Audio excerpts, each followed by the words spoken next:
नमस्कार, माउन्टेन समाचारमा स्वागत छ। म राजाराम गौतम। नमस्कार, म संगीता अधिकारी। सुरुमा अहिलेसम्मका मुख्य समाचार।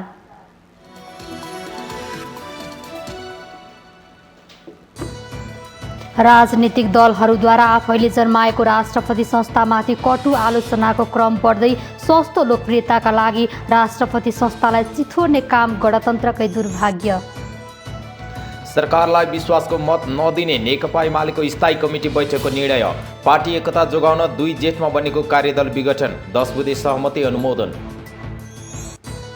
हालको अर्थतन्त्रको अवस्थाका सम्बन्धमा श्वेतपत्र जारी गर्ने अर्थमन्त्री जनार्दन शर्माको भनाई। अध्यादेश मार्फत आएको बजेट आगामी संसद बैठकमा पेश गर्ने।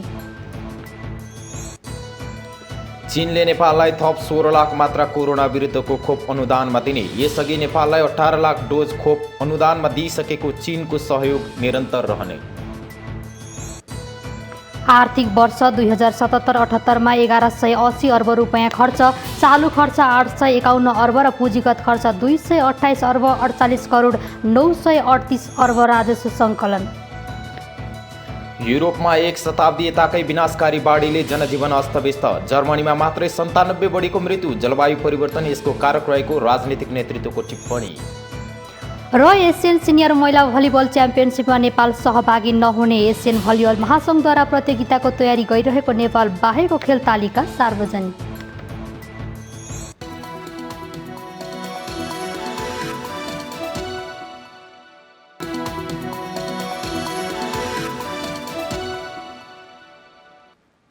अब समाचार विस्तारमा। पछिल्लो समय दलका नेताहरूले निरन्तर राष्ट्रपतिको आलोचना गरिरहेका छन्। खास गरी पूर्व प्रधानमन्त्री केपी शर्मा ओली नेतृत्वको मन्त्री परिषदले गरेका निर्णय सही छाप लगाएको बारे नेताहरूको आक्रोश छ। नेपालको राष्ट्रपति संवैधानिक राष्ट्रपति हो भन्ने बुझेका नेताहरूले राम्रोसँग बुझेका छन्। राष्ट्रपतिले मन्त्री परिषदको सिफारिस हेरफेर गर्न नपाउने संविधानमै उल्लेख छ।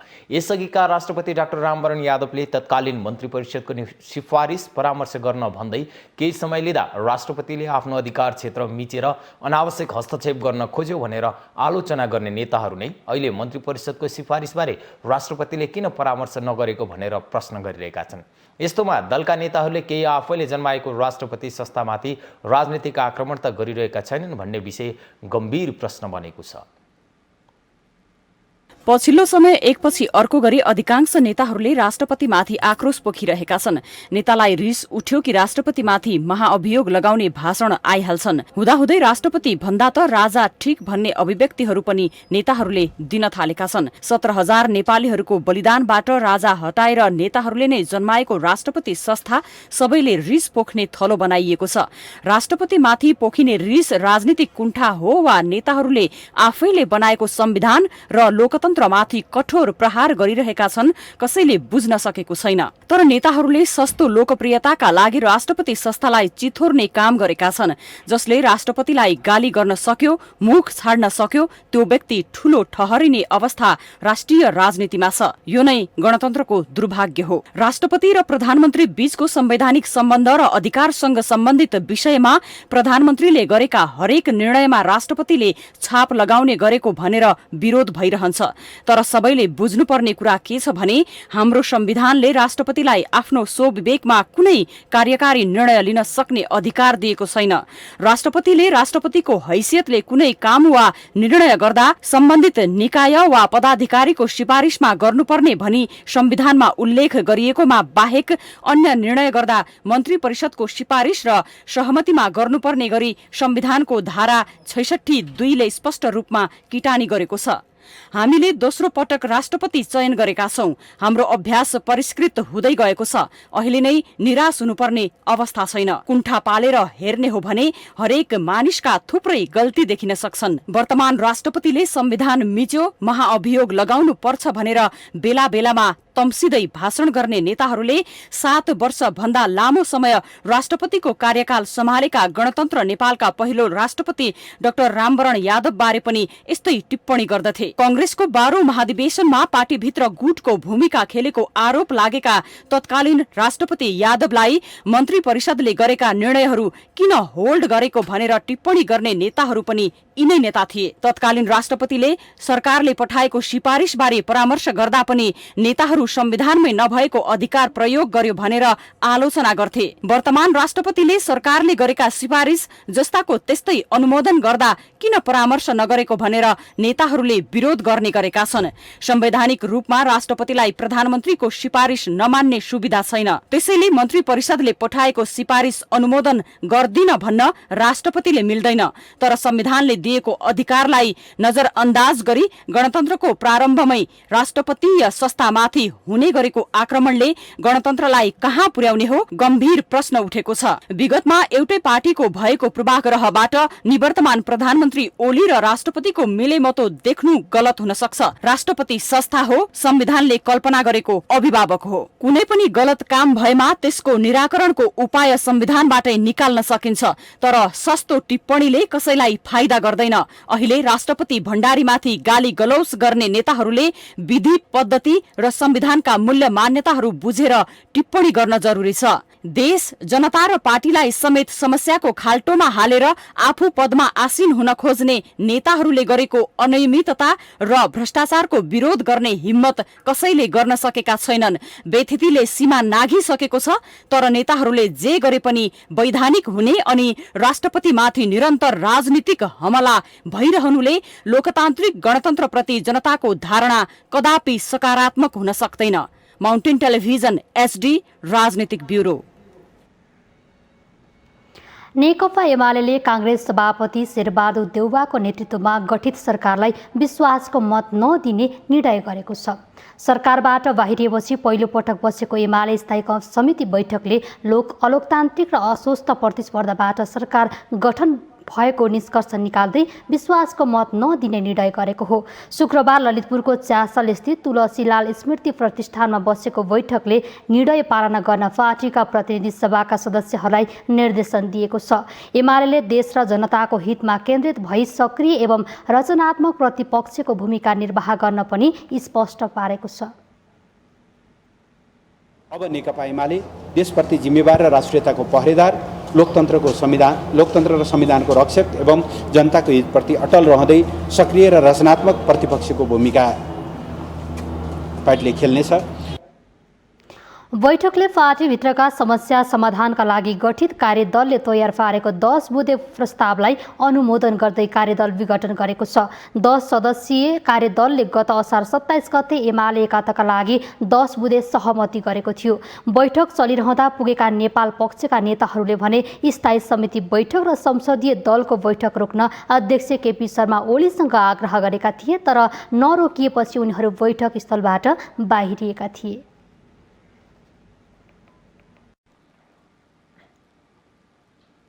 नेपाली कांग्रेस पदाधिकारी तथा पूर्व पदाधिकारीहरूको बैठकमा 14औं महाधिवेशन समयमै सम्पन्न गराउने सम्बन्धमा छलफल भएको छ। शुक्रबार प्रधानमन्त्री निवास बालुवाटारमा बसेको कांग्रेसको पदाधिकारी तथा पूर्व पदाधिकारीहरूको बैठकमा पार्टीको निर्वाचन समितिले तयार गरेको निर्देशिकाको विषय केन्द्रित क्रियाशील सदस्यता छानबिन समितिले सदस्यताको सम्बन्धमा गरेको प्रगतिको विषय र समायोजन समितिले हालसम्म गरेका निर्णय र 3को कार्यान्वयनको सम्बन्धमा छलफल भएको छ।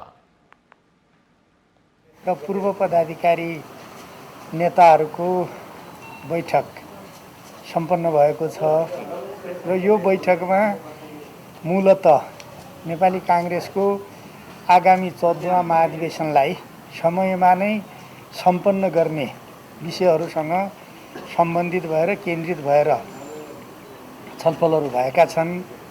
आजको बैठकमा मूलतः 3वटा समितिसँग सम्बन्धित विषयमा छलफल भएको छ। कांग्रेसको क्रियाशील सदस्यताको विषय टुङ्गिसकेको भन्दै विदेशमा समेत गरेर क्रियाशील सदस्य 9 लाखको हाराहारीमा रहेको जानकारी दिइएको छ।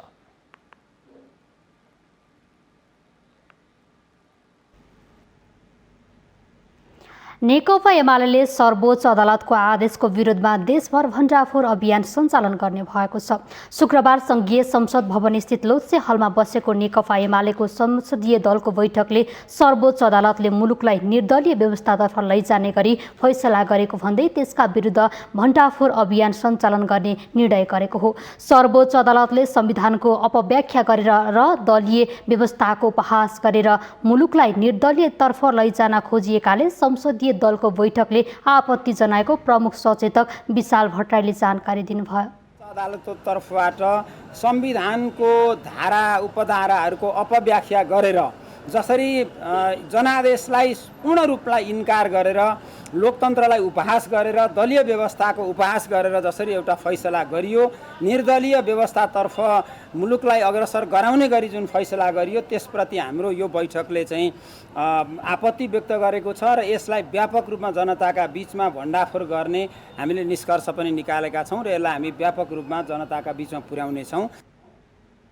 बैठकले ओली नेतृत्वको सरकारले बाढी पहिरो पीडित घाइतेलाई निशुल्क उपचार गर्ने घोषणालाई निरन्तरता दिन सरकारसँग माग पनि गरेको छ। बैठकमा नेपाल पक्षका सांसदहरू भने अनुपस्थित रहे।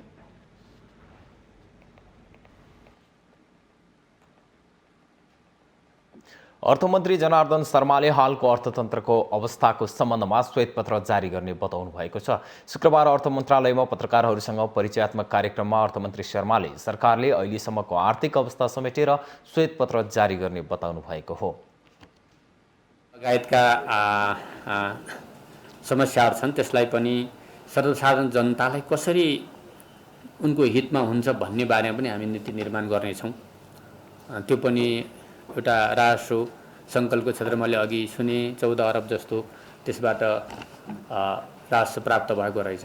त्यो पनि महत्त्वपूर्ण क्षेत्र। ती सबै क्षेत्रलाई हामी समेटेर अर्थमन्त्री शर्माले पुँजी बजारमा रहेको समस्या सर्वसाधारणको हित हुने गरी नीति निर्माण गर्दै समाधान गर्ने उल्लेख गर्नुभयो। अर्थमन्त्री शर्माले अध्यादेश मार्फत आएको आर्थिक वर्ष 2078-79 को बजेट आगामी संसद बैठकमा पेश हुने र बजेट पास हुने नहुने त्यसपछि नै निर्कुल हुने बताउनुभयो। अध्यादेश छ, अध्यादेश सदनमा प्रस्तुत हुन्छ, सदनले नै के गर्छ भन्ने कुरा भएको हुनाले, त्यो सदनको विषय नै भएको हुनाले अहिले त्यसमा सदनमा 3 गते बोलाइसकिएको छ। त्यहाँ नै यसलाई टेबल गरिँदैछ। त्यहाँबाट छलफल भएर त्यो कसरी बढ्छ, त्यसलाई स्वीकार अस्वीकार प्रतिस्थापन के हुन्छ भन्ने कुरा त्यहाँ गइसकेपछि तपाईहरुलाई जानकारी हुने नै छ। त्यसको बारेमा पनि सरकारको समग्र योजना निर्माण भइसकेपछि त्यसैको आधारमा अर्थ मन्त्रालयको भावी योजना र कार्यक्रमबारे बताइने पनि उहाँको भनाइ छ।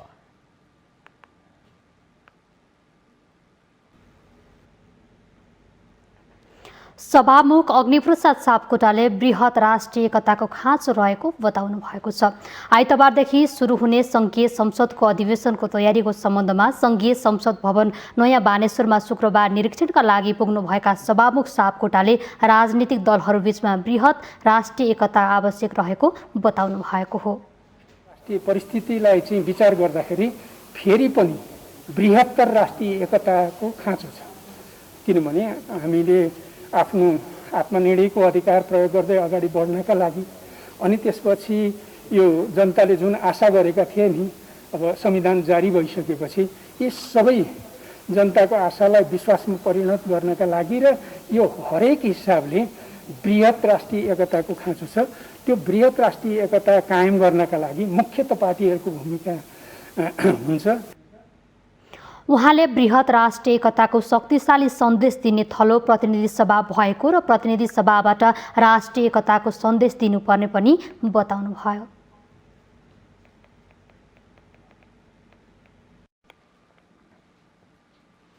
चीनले नेपाललाई थप 16 लाख मात्र कोरोना विरुद्धको खोप अनुदानमा दिने भएको छ। परराष्ट्र मन्त्रालयका अनुसार शुक्रबार दिउँसो प्रधानमन्त्री शेरबहादुर देउवालाई भेट्न बालुवाटार पुग्नुभएकी चिनिया राजदूत हो यान्छीले थप 16 लाख मात्र खोप अनुदानमा दिने बताउनु भएको हो। उहाँले चीन सरकारबाट नेपाललाई थप खोप अनुदान दिने निर्णय भएको जानकारी दिनुभएको परराष्ट्र मन्त्रालयले जनाएको छ। यसअघि चीनले नेपाललाई 18 लाख डोज खोप अनुदानमा दिइसकेको छ भने नेपालले किनेको 40 लाख खोपमध्ये 8 लाख डोज आइसकेको छ। प्रधानमन्त्री देउवा र राजदूत यान्छी बीचको भेटमा नेपाल चीन सम्बन्धका विभिन्न आयामबारे छलफल भएको परराष्ट्र मन्त्रालयले जनाएको छ।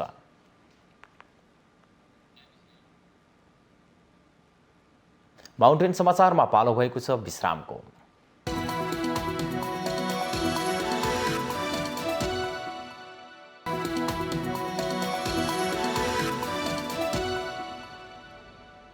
विश्रामपछि स्वागत छ। अब बाँकी समाचार। नेपाल दूरसञ्चार प्राधिकरणले शुक्रबारदेखि नेपालमा mobile device management system MDCMS लागू गरेको छ। अवैध मोबाइल डिभाइस नियन्त्रण गर्ने उद्देश्यसहित जडित प्रणाली लागू भएपछि नेपालमा भित्रिएका अवैध मोबाइल बन्द र वैध मोबाइल मात्रै सञ्चालन हुनेछ। नेपालमा mobile device management system MDMS साउन 1 देखि सुरु गर्ने घोषणा भएदेखि नै यो प्रणाली कस्तो हो, यसले कसरी काम गर्छ, कस्ता मोबाइल बन्द हुन्छन् भन्ने जनचासो रहँदै आएको छ। विदेशमा चोरी भएर नेपाल ल्याएका वा कर्नर तिरी नेपाल भित्रिएका मोबाइल सेटको प्रयोग निरुत्साहित गर्न यो प्रणाली लागू गरिएको दूरसञ्चार प्राधिकरणले जनाएको छ। यो प्रणाली लागू भए पनि नेपालमा चलिरहेका कुनै पनि मोबाइल बन्द नहुने प्राधिकरणका प्रवक्ता सन्तोष पौडेलले जानकारी दिनुभयो। कुनै पनि मोबाइल हरायो अथवा चोरी भयो भने त्यसलाई पत्ता लगाउन सजिलो हुने र कुनै मोबाइलको प्रयोगबाट अपराध गरेको छ भने त्यो अपराधीलाई पत्ता लगाउन सजिलो हुने एउटा कारण हो भने अर्को चाहिँ यसबाट चोरी निकासी पैठारीबाट आउने मोबाइलहरू बन्द हुने, यो 3-4 किसिमको र गुणस्तर पनि सुधार हुने, गुणस्तरीय मोबाइलहरू भित्रिने कारणले यो सिस्टम ल्याउन लागेको हामीले। तत्काल बन्द हुँदैन र जति पनि IMEI दर्ता नभएका मोबाइलहरू अहिले नेपालमा चलिरहेका छन् त्यसलाई एउटा निश्चित समय दिएर पछि प्राधिकरणले त्यसलाई दर्ता गर्नको लागि समय दिन्छ र नियमनमा ल्याउँछ। अहिले कुनै पनि मोबाइलहरू बन्द हुँदैन। नेपालमा भन्सारबाट भित्रिएका मोबाइलको IMEI नम्बर र प्रयोगकर्ता आफैले दर्ता गराएको IMEI नम्बर MDMS प्रणालीमा सूचीकरण गर्ने काम भइरहेको छ। सरकारले ल्याएको यो नीति सकारात्मक भएको तर यसलाई प्रभावकारी बनाउनु पर्ने क्यान महासंघका पूर्व अध्यक्ष विनोद ढकाल बताउनुहुन्छ। सेक्युरिटी पर्सपेक्टिभको हिसाबले पनि IMEI नम्बरबाट नै सबै चाहिँ फोनहरू चाहिँ कसले चलाएको के चलाएको भन्ने हिसाबले पनि राम्रो हुने हिसाबले यो एउटा चाहिँ नेपाल सरकारले अहिले जुन ल्याएको छ त्यो एउटा सकारात्मक पक्ष जस्तो मलाई लाग्छ। 1 गतेदेखि लागू त भन्यो तर त्यो सिस्टमले साँच्चै नै एडप्ट गर्छ त भन्ने कुरा अझै पनि सोचनीय कुरा छ।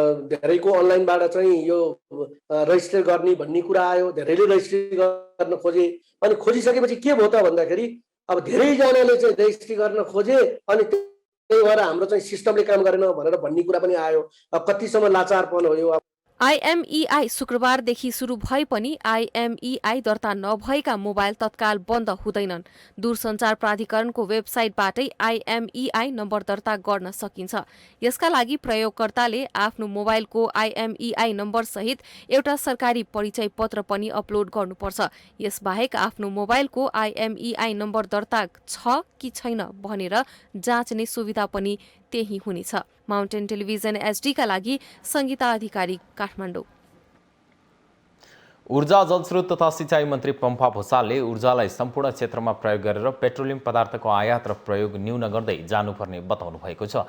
शुक्रबार विद्युत विकास विभागको वार्षिकोत्सव समारोहमा मन्त्री भूषालले पेट्रोलियम पदार्थको पहिलो विकल्प जल ऊर्जा भएको बताउनुभयो। निजी क्षेत्रले सरकार र स्थानीय जनताले लाभ लिन सक्ने खालको जलविद्युत लगायतको संरचनाबाट बनाउन पनि आवश्यक रहेको बताउनुभयो। निजी क्षेत्रले एउटा निश्चित समयसम्म चलाउने शर्तमा निर्माण गरेपछि तर त्यत्तिकै निम्ति मात्रै हुने गरेर पूर्व संरचना गर्नु, त्यसको सम्पूर्ण भौतिक संरचनाहरू हुनुहुन्न। अलि दीर्घकालसम्म राज्यले त्यसबाट ल्याउने एउटा लाभ लिन सक्ने, अन्ततः त्यो जनताकोले लिन सक्ने लाभ हो, त्यतापट्टि पनि अझ बढी जोड दिनुपर्छ भन्ने म आग्रह गर्न चाहन्छु। कार्यक्रममा स्वतन्त्र ऊर्जा उत्पादक सङ्घ इपानका अध्यक्ष कृष्ण प्रसाद आचार्यले राज्यले साना उद्यमीहरूलाई कहाँ के अप्ठ्याराहरू छन् भन्ने कुरा खोज्न नहुने बताउनुभयो। एउटा ऊर्जा उद्यमीले आफ्नो इजात प्राप्त गरेदेखि उत्पादन गर्ने ठाउँमा पुग्दाखेरि कम्तीमा 25 र बढीमा 29 ठाउँसम्म हामी पुग्नुपर्छ। र ती सबै ठाउँमा बसेका मानिसहरूको भावना के छ भने सहयोग भन्दा पनि आदेशात्मक, निर्देशात्मक र कसरी सहयोग गर्ने भन्नुभन्दा पनि कहाँ के अप्ठ्याराहरू जति अप्ठ्यारो खोजेर नीति नियम कानुनमा भएका अप्ठ्यारो कुराहरूलाई अगाडि सारेर असहयोग गर्ने प्रवृत्ति छ, त्यो प्रवृत्तिको अन्त्य हुनुपर्छ भन्ने मलाई लाग्छ। त्यस्तै ऊर्जा, जलस्रोत तथा सिंचाई मन्त्रालयका सचिव देवेन्द्र कार्कीले ऊर्जा मन्त्रालयबाट ऊर्जा सम्बन्धी कामहरूमा ढिलाइ नभएको उल्लेख गर्नुभयो।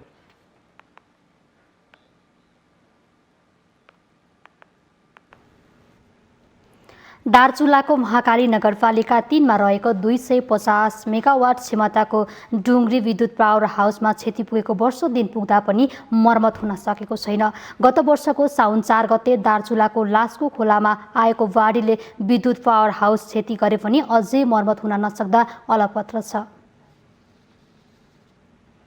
2042 सालमा निर्माण सम्पन्न भएको डुङ्ग्री पावर हाउसबाट उत्पादन भएको विद्युत दार्चुला सदरमुकाम स्थित महाकाली नगरपालिका 1, 2, 3, 4 र 5 नम्बर वडाहरूमा प्रसारण गरिएको थियो। डुङ्ग्री खोला विद्युत पावर हाउस मर्मत हुन नसक्दा दार्चुला सदरमुकामका वडा नम्बर 1, 2, 3, 4 र 5 का बासिन्दाहरू मार्कामा परेका छन्। नेपाल विद्युत प्राधिकरण क्षेत्रीय वितरण केन्द्र अत्तरिया कैलाली, चमेलिया जलविद्युत परियोजना बलाँच र नेपाल विद्युत प्राधिकरण वितरण केन्द्र दार्चुलाका प्राविधिकहरूले क्षतिको एकिन विवरण सङ्कलन गरी लगिसकेको दार्चुला वितरण केन्द्रले जनाएको छ।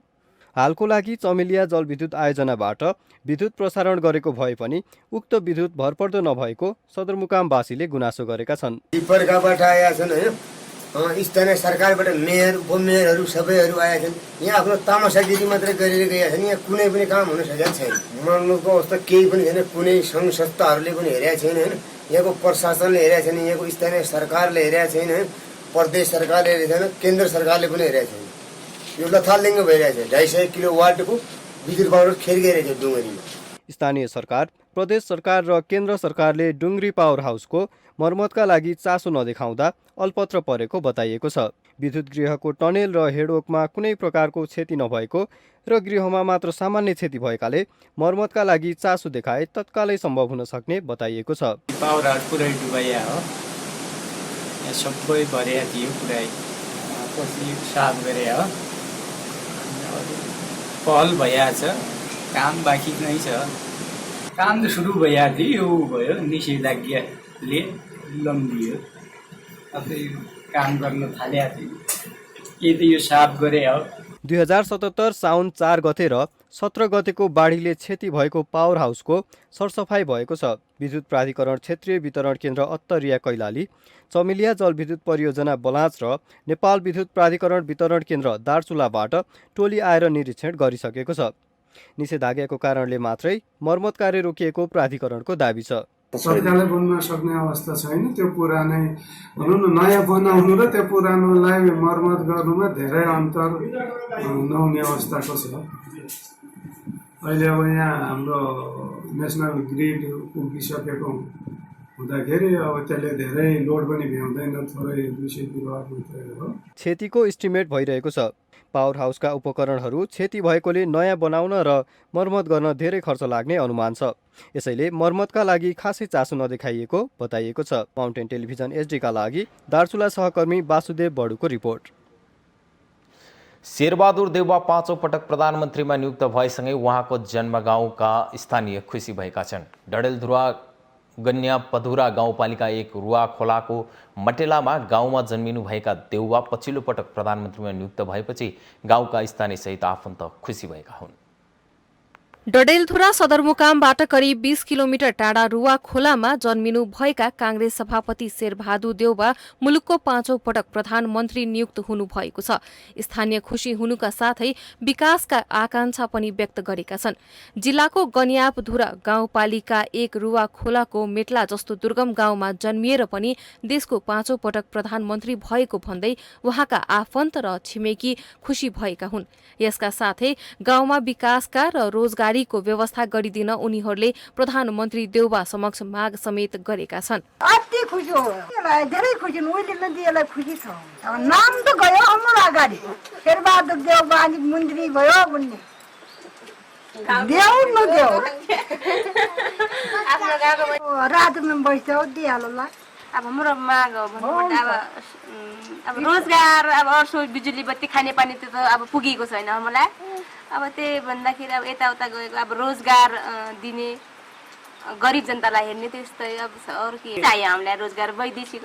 विक्रम सम्वत 2003 रुवा खोलाको मेटलामा जन्मिनु भएका प्रधानमन्त्री देउबा डडेलधुराबाट 2048 सालदेखि निरन्तर 6 पटक निर्वाचनमा अपराजित रहँदै आउनु भएको छ।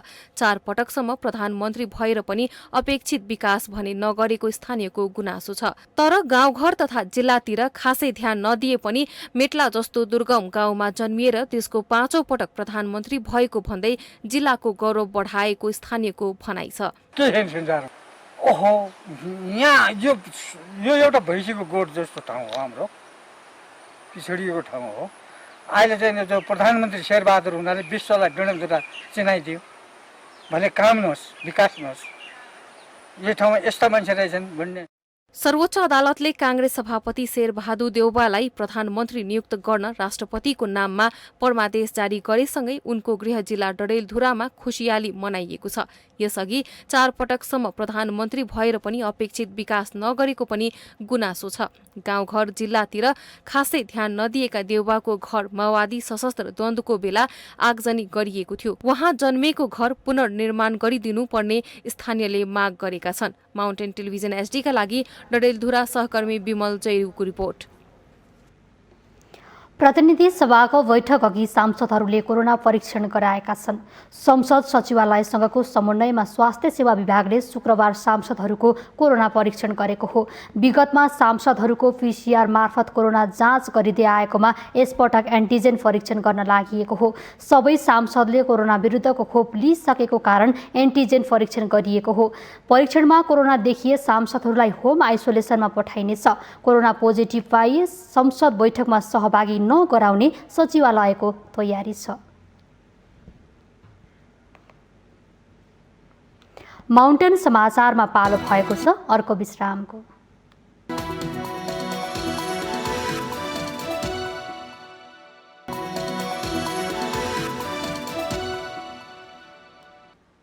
विश्रामपछि स्वागत छ। अब बाँकी समाचार। स्वास्थ्य उपचार तथा चिकित्सा शिक्षाको लागि नेपालकै उत्तम मानिएको सुनसरीको बीपी कोइराला स्वास्थ्य विज्ञान प्रतिष्ठानमा फेरि आन्दोलन चर्किएको छ। प्रतिष्ठानमा शुद्धिकरणको मागसहित 32औं दिनदेखि आन्दोलनमा उत्रेका स्वास्थ्यकर्मीको मागमा सरकारले सम्बोधन नगरेको भन्दै आकस्मिक बाहेकका सबै सेवा ठप्प पारिएको छ।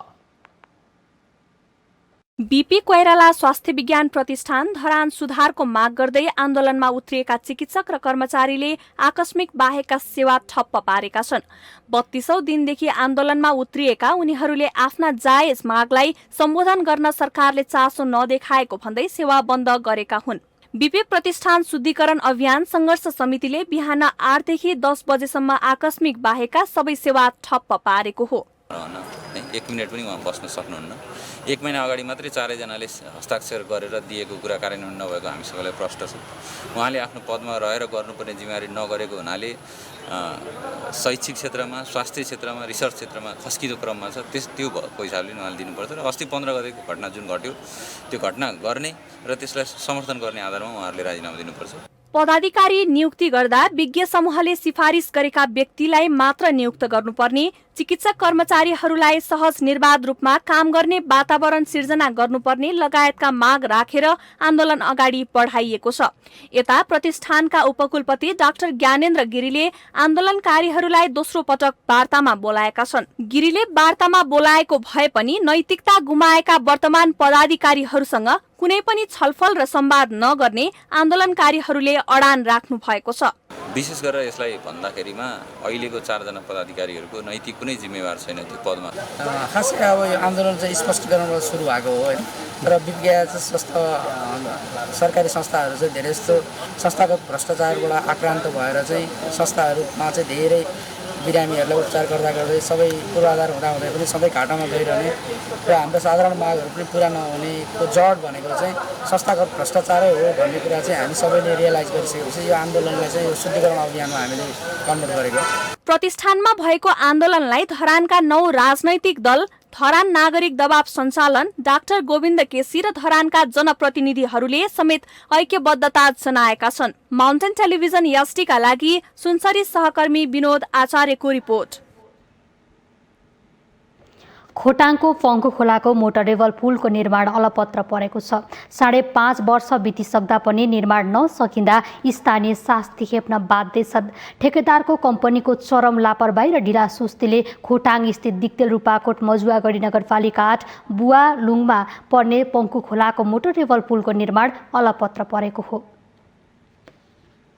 खोटाङको दिक्तेल भोजपुरका लागि प्रमुख तथा छोटो दूरीको मार्गको रूपमा रहेको पङ्खु खोलामा पुल निर्माणमा चरम लापरवाही र ढिलासुस्ती भएको छ, जसका कारण दिक्तेल चखेवा भन्ज्याङ भोजपुर सडक खण्डमा आवत जावत गर्ने यात्रुहरू जोखिम मोलेर खोला तर्न बाध्य छन्। बर्खाको समयमा बाढी आएर खोला तर्न नसक्दा विद्यार्थीहरू विद्यालयसम्म पनि पुग्न नसक्ने अवस्था छ। अब यो काठमाडौँ जाने यही एउटै मात्रै नाका यो पूर्वी पहाडी जिल्लाको हो, तसर्थ यहाँ बिरामीहरूलाई अशक्तहरूलाई हिँड्न धेरै गाह्रो परिरहेछ। तपाईँहरूले स्थगत रूपमा हेरिसक्नुभयो। यो निर्माण नहुनुमा चाहिँ निर्माण कम्पनीको लापरवाहीको सँगसँगै यसमा चाहिँ यो मध्य पहाडी जुन सडक डिभिजन कार्यालय छ उहाँहरूले पनि अलिक हेलचेक्राइको रूपमा लिइदिनु भएको छ। यसलाई चाहिँ यथाशीघ्र छिटोभन्दा छिटो निर्माण गर्नुपर्छ। यसले गर्दाखेरि चाहिँ बर्खायाममा धेरै ठुलो आवाज जावतमा असर गरे। हामीलाई धेरै समस्या भएको छ। अब यदि कोही गाउँमा डेलिभरी यस्तो बिरामी भयो भने पनि त्यो बोकेर यो खोला पारीबाट मात्र एम्बुलेन्स पाइन्छ। अनि यो बाटो धेरै नराम्रो भएकोले गर्दा स्कुल विद्यार्थीहरू पनि स्कुल यहाँ अलिक पर छ, स्कुल जान पनि अब यो बर्खा टाइममा त अब अहिले त लकडाउनले गर्दा बिदा छ। नभए गत सालमा पनि यहाँ धेरै विद्यार्थीहरू फर्किनु परेको अवस्था बन्थ्यो। खोलामा पुल निर्माण नभएपछि वर्षायाममा बिरामीहरूलाई अस्पतालसम्म पुर्याउन समेत समस्या हुने गरेको छ। यो मिडिया आएर चाहिँ भएको थियो एकपल्ट, अब त्यतिखेर चाहिँ डेलिभरीहरू भयो होइन। हजुर, दुईवटा डेलिभरी चाहिँ त्यही खोला वारिपारि नै केही खोलाकै समस्याले गर्दाखेरि डेलिभरी त्यही खोलामै हुनु पर्ने बाध्य बनायो। हजुर, त्यो पनि रातको 11-12 बजीतिर होइन। विद्यार्थीलाई अहिले पनि तपाईँ गएर त्यहाँ हेर्न सक्नुहुन्छ। अहिले पनि पुलको अवस्था जुन तपाईँले भन्दा अगाडि आएर हेर्नु भएको छ त्यही अवस्थामा छ अहिले पनि। पुष्पलाल मध्य पहाडी लोकमार्ग अन्तर्गत सडक विभाग कार्यालय धुलीखेलको 2,29,38,00,000 को लागतमा पुल निर्माण थालिएको हो। 15 मिटरको मोटरेबल पुल ठेकेदार कम्पनी सिरुवा कन्स्ट्रक्सनले 2073 साल असार भित्रमा निर्माण कार्य सम्पन्न गर्ने गरी 2072 साल असोजमा ठेका सम्झौता गरेको थियो। सडक विभाग र ठेकेदार बीच भएको तत्कालीन सम्झौता अनुसार 31 महिना अगाडि अर्थात् गत 2075 असार मसान्तभित्रै पुल निर्माण सम्पन्न गरिसक्नु पर्ने थियो। सडक विभाग र ठेकेदार बीच भएको सुरुको सम्झौता अवधिभित्र ठेकेदारले पुल निर्माण कार्य सम्पन्न गर्न नसकेपछि 2 पटक म्याद थप गरिसकिएको थियो। तर अन्तिम पटक थप गरेको म्याद पनि 2077 साल असोज 30 गति सकिसकेको छ। हालसम्म ठेकेदार कम्पनीले 91,38,000 रकम लिइसकेको छ भने हालसम्म पुलको भौतिक प्रगति करिब 40% मात्र सम्पन्न भएको छ। 2 पटक म्याद थप गर्दा पनि पुलको फाउन्डेसन र सब इन्स्ट्रक्चरको केही प्रतिशत मात्र काम भएको पाइएको छ। पुल अलपत्र छाडेर वर्षौंदेखि सम्पर्कविहीन बनेको उक्त ठेकेदार कम्पनीलाई सडक विभागले यसअघि नै कारबाहीको प्रक्रियामा लगिने चेतावनी दिएको छ। यता दिक्तेल रूपाकोट मझुवागढी नगरपालिकाले भने निर्माण कम्पनीलाई बारम्बार ताकेता गर्दा समेत अटेर गर्दै आएको बताएको छ। 75 साल असारमा मसान्तसम्ममा काम सक्नुपर्ने काम नभएपछि हामीले एकदमै धेरै उनीहरूलाई ताकेता गर्यो। धेरै ताकेता गरेपछि उनीहरूले आएर काम गरे जस्तो पनि गर्न थाल्यो। 76 सालमा काम गरे जस्तो गर्न थाल्यो। उनीहरूले ल्याएर गिटी बालुवाहरू थुपारेर केही काम गर्नु सुरु। अब चाहिँ कामले एउटा गति लिएला भनेर हामीले आश गरेको त्यो पछि सर्लक्कै मान्छे फेरि हरायो। अब हामीले उसलाई खोज्ने क्रम हाम्रो छ, तर उहिले सम्पर्कविहीनै छ। उसलाई हामीले गर्नुपर्ने हाम्रो साइडबाट गर्नुपर्ने कारबाहीको प्रक्रिया अगाडि बढाउने कुराहरूमा हामी एकदमै प्रतिबद्ध छौँ। पङ्खु खोलामा हालसम्म पुल निर्माण नसकिँदा यो सडक खण्डबाट वर्षाको समयमा जोखिम मोलेर यात्रा गर्न स्थानीय बाध्य छन्। माउन्टेन टेलिभिजन एचडीका लागि खोटाङ सहकर्मी सञ्जीव राईको रिपोर्ट। प्रदेश नम्बर 2 को राजधानी जनकपुर धाममा मधेस आन्दोलनमा भएका शहीदहरूको स्मरणमा शहीद गेटको निर्माण हुन लागेको छ। जनकपुर धाम ढल्केबर सडक खण्ड अन्तर्गत 57 फिट अग्लो र 105 फिट चौडाइको शहीद गेट निर्माण हुन लागेको हो। 2072 सालमा संविधान जारी भएपछि मधेस आन्दोलनको क्रममा शहीद भएका धनुषाका सञ्जय चौधरी, नितु यादव र दिलीप यादवको सम्झनामा शहीद गेट निर्माण गर्न लागि छ। शहीद गेटमा मधेस आन्दोलनमा शहादत प्राप्त 120 जना बढी शहीदहरूको प्रतिमा सहित नाम, शहादत दिएको मिति र स्थान उल्लेख गरिनेछ। जनकपुर उपमहानगरपालिकाले 5 करोड बढीको लागतमा शहीद गेट बनाउन लागेको हो। 57 फिट अग्लो र 105 फिट चौडाइको 6 लेन सडक सडकमाथि भगवान श्री रामले धनुषा उचालेको प्रवेशद्वार शहीद गेट भनेर चिनिनेछ।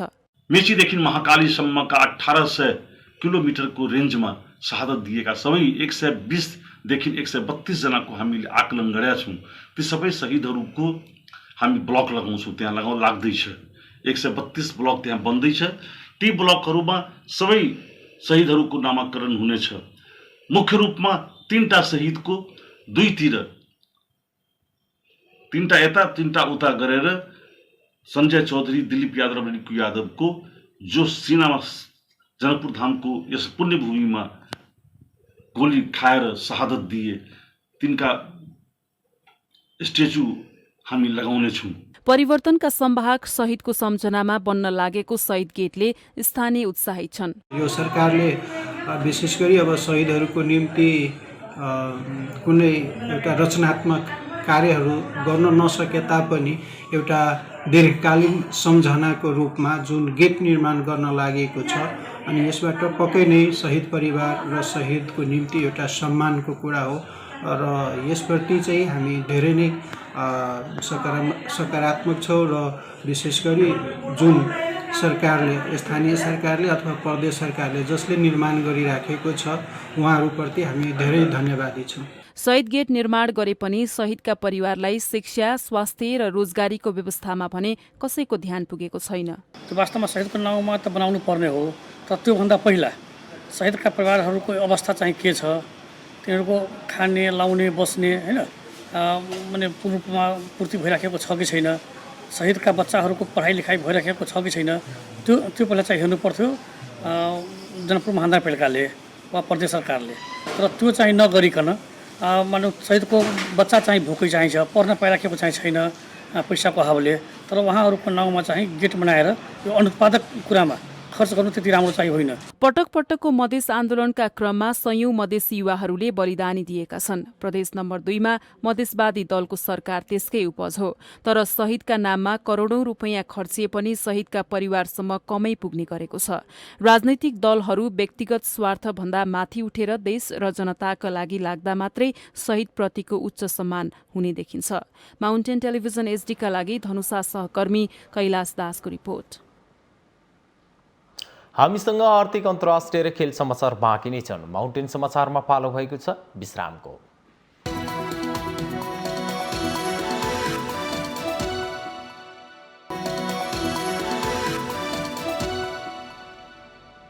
विश्रामपछि स्वागत छ। अब पालो आर्थिक समाचारको।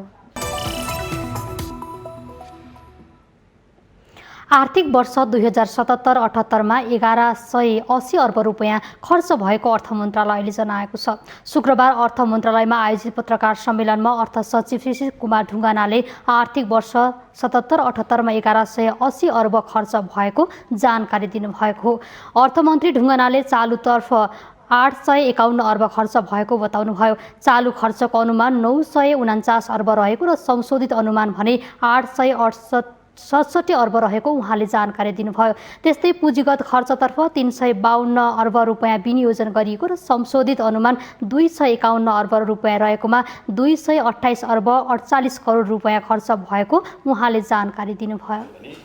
वास्तविक अहिले खर्च चाहिँ हिजोसम्मको अवस्थामा 851 अर्ब भएको छ, जुन सुरु अनुमानको तुलनामा 89.75%, संशोधित अनुमानको तुलनामा 98.15% छ। पुँजीगत खर्चतर्फ हेर्ने हो भने कुल विनियोजन जेठ 15 मा गरिएको विनियोजन 352 अर्ब थियो। वित्तीय व्यवस्थापन अन्तर्गत 172 अर्ब रुपैयाँ विनियोजन गरिएको र संशोधित अनुमान 145 अर्ब रुपैयाँ रहेकोमा कुल 100 अर्ब रुपैयाँ मात्र खर्च भएको छ।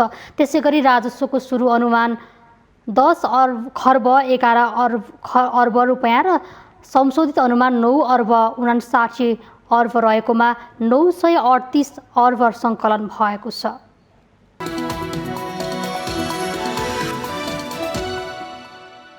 यो सँगै हामी माउन्टेन समाचारको अन्त्यमा आइपुगेका छौँ। जाँदा जाँदै मुख्य समाचार पुनः एकपटक।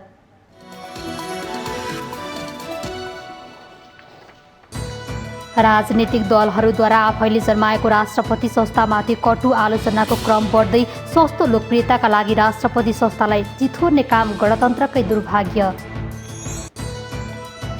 सरकारलाई विश्वासको मत नदिने नेकपा एमाले स्थायी कमिटी बैठकको निर्णय। पार्टी एकता जोगाउन 2 जेठमा बनेको कार्यदल विघटन, 10 बुँदे सहमति अनुमोदन।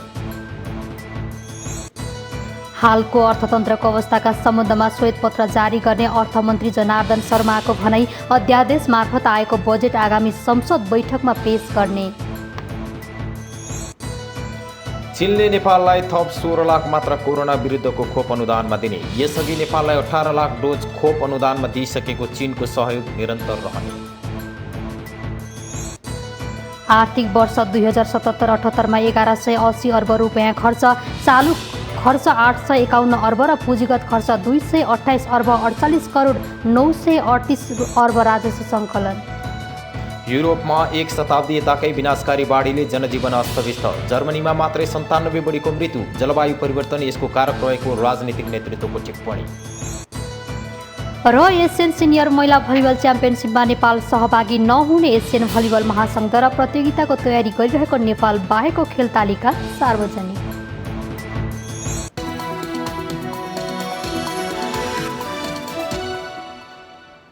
माउन्टेन समाचार अहिलेलाई सकियो। सत्य, तथ्य र निष्पक्ष समाचारका लागि हेर्दै रहनुहोला माउन्टेन टेलिभिजन HD। नमस्कार।